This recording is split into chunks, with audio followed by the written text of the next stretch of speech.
ইসরায়েলের শক্তির প্রকৃত উৎস কি? কেন এত শক্তিশালী ইসরায়েল? একটি ছোট্ট দেশ যার আয়তন মাত্র 22,000 বর্গ কিলোমিটার, জনসংখ্যা 1 কোটিরও কম, চারদিকে এমন সব দেশ যাদের সঙ্গে বহু দশক ধরে সংঘাত, যুদ্ধ ও রাজনৈতিক উত্তেজনা চলছে। তবুও আজ মধ্যপ্রাচ্যের সবচেয়ে শক্তিশালী সামরিক শক্তিগুলোর একটি হিসেবে ইসরায়েলের নাম উচ্চারিত হয়। কিন্তু কিভাবে মাত্র 1948 সালে প্রতিষ্ঠিত একটি দেশ কিভাবে এত অল্প সময়ে বিশ্বের অন্যতম প্রভাবশালী রাষ্ট্রে পরিণত হলো? অনেকে বলেন এর পেছনে শুধু যুক্তরাষ্ট্র, আবার কেউ বলেন প্রযুক্তি, কেউ বলেন গোয়েন্দা সংস্থা মোসাদ, আবার কেউ মনে করেন এর আসল শক্তি তাদের জনগণের ঐক্য ও শিক্ষা। কিন্তু বাস্তবতা কি এতটাই সহজ? আজকের ভিডিওতে আমরা আবেগ নয়, তথ্য ও ইতিহাসের আলোকে খুঁজে দেখব ইসরায়েলের প্রকৃত শক্তির ভিত্তি কোথায়। 1948 সালে ইসরায়েল রাষ্ট্র প্রতিষ্ঠার পরপরই প্রথম আরব ইসরায়েল যুদ্ধ শুরু হয়। এরপর 1956, 1967, 1973 পরপর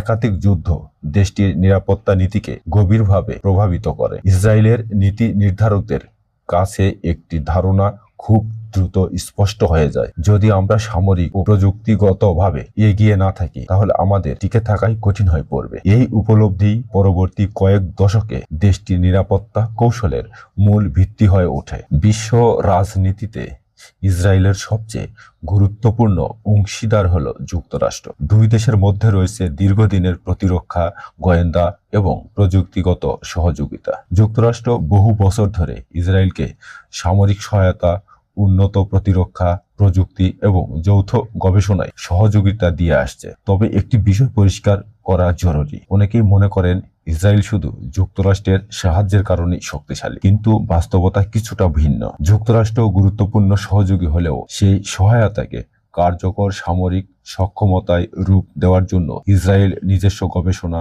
শিল্প এবং প্রযুক্তিতে দীর্ঘমেয়াদী বিনিয়োগ করছে। অর্থাৎ বাহিরের সহযোগিতা ছিল একটি স্তম্ভ, কিন্তু একমাত্র স্তম্ভ নয়। ইসরায়েলের একটি বিশেষ বৈশিষ্ট্য হলো দেশটির অধিকাংশ তরুণীকে নির্দিষ্ট সময়ের জন্য সামরিক বাহিনীতে সেবা দিতে হয়। কিছু আইনি ব্যতিক্রম রয়েছে। এর ফলে শুধু একটি নিয়মিত সেনাবাহিনী নয়, একটি বড় প্রশিক্ষিত রিজার্ভ বাহিনীও তৈরি হয়। যুদ্ধ বা জরুরি পরিস্থিতিতে হাজার হাজার প্রশিক্ষিত নাগরিককে দ্রুত ডাকা সম্ভব হয়। এটি দেশটির প্রতিরক্ষা ব্যবস্থাকে দ্রুত প্রতিক্রিয়াশীল করে তোলে। বিশ্বের অনেক দেশ অস্ত্র আমদানির উপর নির্ভরশীল, কিন্তু ইসরায়েল বহু বছর ধরে নিজস্ব প্রতিরক্ষা শিল্প গড়ে তুলছে। দেশটির তৈরি করে ড্রোন, ক্ষেপণাস্ত্র প্রতিরক্ষা ব্যবস্থা, রাডার প্রযুক্তি, ইলেকট্রনিক যুদ্ধ ব্যবস্থা, উন্নত গোয়েন্দা প্রযুক্তি। শুধু নিজের প্রয়োজনেই নয়, বিশ্বের বিভিন্ন দেশেও প্রতিরক্ষা সরঞ্জাম রপ্তানি করে। এর ফলে প্রতিরক্ষা খাতে প্রযুক্তিগত উন্নয়ন এবং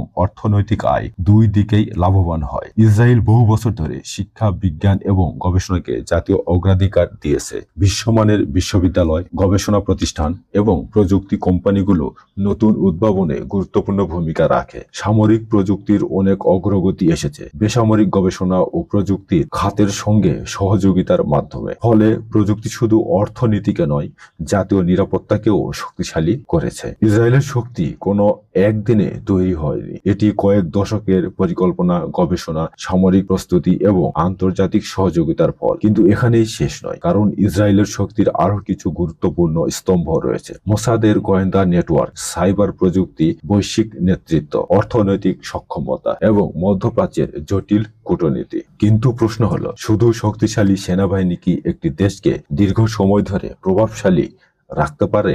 উত্তর হলো না। আজকের বিশ্বে যুদ্ধক্ষেত্র শুধু সীমান্তে নয়, প্রযুক্তি, অর্থনীতি, সাইবার জগৎ এবং তথ্য সংগ্রহ প্রতিযোগিতা চলছে।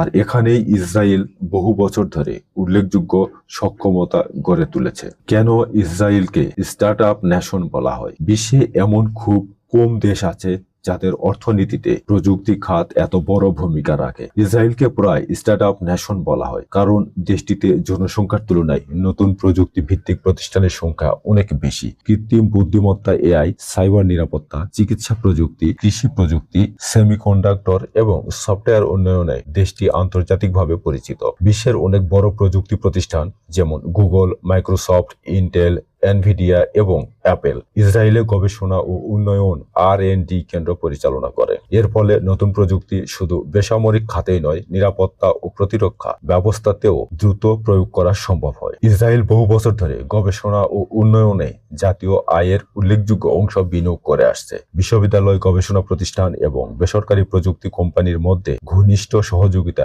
নতুন উদ্ভাবনকে ত্বরান্বিত করেছে। উদাহরণ হিসেবে, একটি প্রযুক্তি প্রথমে বেসামরিক খাতে তৈরি হলেও পরে সেটি সামরিক, যোগাযোগ, নজরদারি বা প্রতিরক্ষা ব্যবস্থায় ব্যবহার করা হতে পারে। এই দ্বিমুখী প্রযুক্তিগত উন্নয়ন ইসরায়েলের একটি গুরুত্বপূর্ণ বৈশিষ্ট্য। বর্তমান বিশ্বে শুধু ট্যাঙ্ক বা যুদ্ধ বিমান নয়, সাইবার নিরাপত্তাও একটি কৌশলগত শক্তি। ইসরায়েল এই খাতে বিশ্বের অন্যতম শীর্ষস্থানীয় দেশ হিসেবে পরিচিত।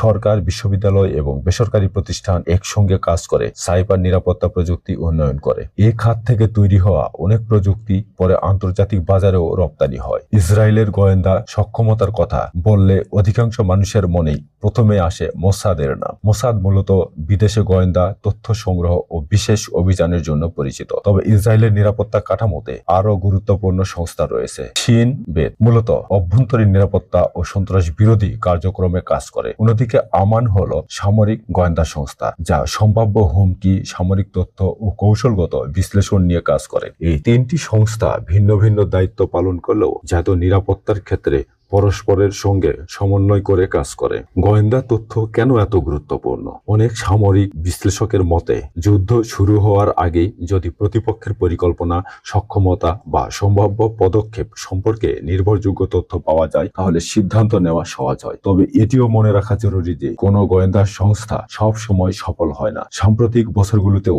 ইসরায়েলের নিরাপত্তা ব্যবস্থার সামনে চ্যালেঞ্জ এসেছে, যা দেখায় যে গোয়েন্দা সক্ষমতা গুরুত্বপূর্ণ হলেও তা সব ঝুঁকি প্রতিরোধের নিশ্চয়তা দেয় না। সামরিক শক্তি ধরে রাখতে অর্থনৈতিক সক্ষমতা অত্যন্ত গুরুত্বপূর্ণ। ইসরায়েলের অর্থনীতি উচ্চ প্রযুক্তি, সফটওয়্যার, চিকিৎসা প্রযুক্তি, কৃষি উদ্ভাবন এবং প্রতিরক্ষা শিল্পের উপর অনেকাংশে নির্ভরশীল। প্রযুক্তি খাত দেশটির রপ্তানি ও কর্মসংস্থানে বড় ভূমিকা রাখে। একই সঙ্গে প্রতিরক্ষা শিল্প থেকে অর্জিত অভিজ্ঞতা নতুন প্রযুক্তি উন্নয়নেও সহায়ক হয়। প্রযুক্তি ও সামরিক শক্তির সংযোগ ইসরায়েলের একটি বড় বৈশিষ্ট্য হল বেসামরিক প্রযুক্তি এবং সামরিক শক্তির মধ্যে ঘনিষ্ঠ সম্পর্ক। উদাহরণস্বরূপ, কৃত্রিম বুদ্ধিমত্তা, ডেটা বিশ্লেষণ, ড্রোন প্রযুক্তি এবং সাইবার নিরাপত্তার মতো ক্ষেত্রগুলো অর্থনীতি ও প্রতিরক্ষা উভয় ক্ষেত্রেই গুরুত্বপূর্ণ। এ কারণেই অনেক বিশ্লেষক মনে করেন ভবিষ্যতের যুদ্ধ শুধু সীমান্তে নয়, তথ্য প্রযুক্তি এবং সাইবার জগতেও নির্ধারিত হবে। ইসরায়েলের শক্তির একটি বড় অংশ এসেছে প্রযুক্তিগত উদ্ভাবন,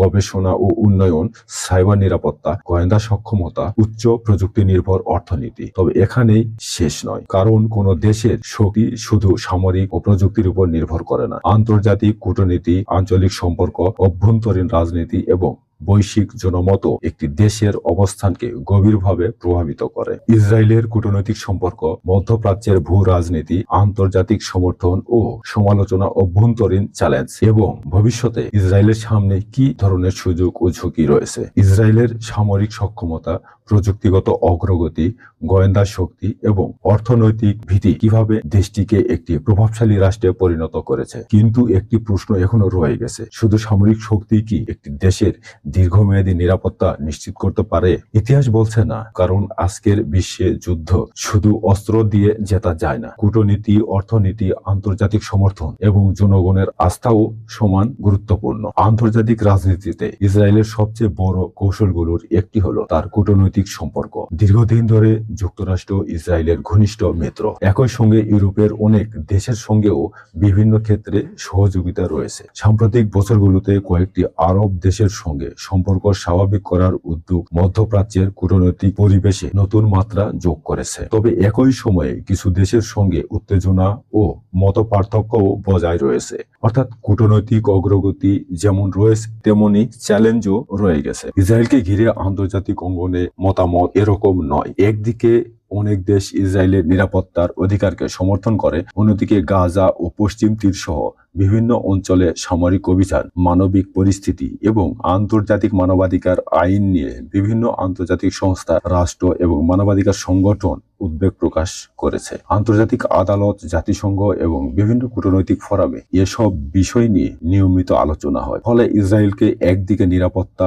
অন্যদিকে আন্তর্জাতিক ভাবমূর্তি, দুই দিকেই সামলাতে হয়। অনেকে মনে করেন বাইরের হুমকি ইসরায়েলের সবচেয়ে বড় সমস্যা, কিন্তু বাস্তবে অভ্যন্তরীণ বিষয়ও গুরুত্বপূর্ণ। রাজনৈতিক বিভাজন, জোট সরকার গঠনের জটিলতা, বিচার ব্যবস্থা নিয়ে বিতর্ক, অর্থনৈতিক বৈষম্য এবং বিভিন্ন সামাজিক ইস্যু দেশটির অভ্যন্তরীণ আলোচনার অংশ। এছাড়া নিরাপত্তাজনিত পরিস্থিতি দীর্ঘ সময় ধরে চললে অর্থনীতি, বিনিয়োগ এবং সাধারণ মানুষের জীবনেও তার প্রভাব পড়তে পারে। বিশ্ব দ্রুত বদলে যাচ্ছে। আগামী দিনের প্রতিযোগিতা শুধু ট্যাঙ্ক, যুদ্ধবিমান বা ক্ষেপণাস্ত্রের মধ্যে সীমাবদ্ধ থাকবে না, বরং গুরুত্ব পাবে কৃত্রিম বুদ্ধিমত্তা, এআই, সাইবার নিরাপত্তা, ড্রোন প্রযুক্তি, মহাকাশ প্রযুক্তি, তথ্য ও ডেটা বিশ্লেষণ। ইসরায়েল ইতিমধ্যে এসব ক্ষেত্রে উল্লেখযোগ্য বিনিয়োগ করেছে, তবে একই সঙ্গে অন্যান্য দেশও দ্রুত নিজেদের সক্ষমতা বাড়াচ্ছে। অর্থাৎ প্রযুক্তিগত অগ্রগতি একটি চলমান প্রতিযোগিতা। কোনো রাষ্ট্র সম্পূর্ণ অজেয় নয়। ইসরায়েলের ক্ষেত্রেও কিছু বাস্তব সীমাবদ্ধতা রয়েছে। ছোট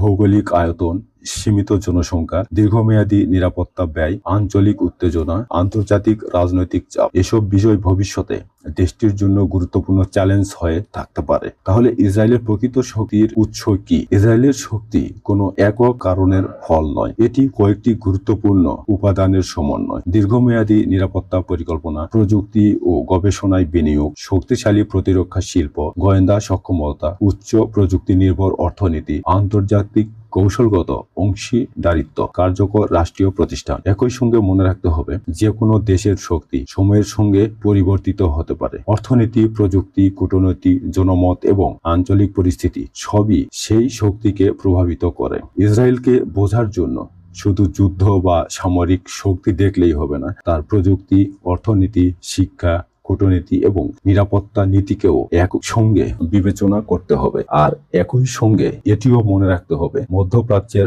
বাস্তবতা অত্যন্ত জটিল। এখানে বিভিন্ন পক্ষের ভিন্ন ভিন্ন দৃষ্টিভঙ্গি, নিরাপত্তা উদ্বেগ এবং মানবিক প্রশ্ন রয়েছে। তাই একটি বিষয়কে একপাক্ষিকভাবে নয়, বরং তথ্য, ইতিহাস এবং বিভিন্ন নির্ভরযোগ্য উৎসের আলোকে বিচার করাই সবচেয়ে গুরুত্বপূর্ণ। আপনার মতে ইসরায়েলের সবচেয়ে বড় শক্তি কোনটি? প্রযুক্তি, কূটনীতি নাকি যুক্তরাষ্ট্রের সঙ্গে কৌশলগত সম্পর্ক? আপনার মতামত কমেন্টে জানান।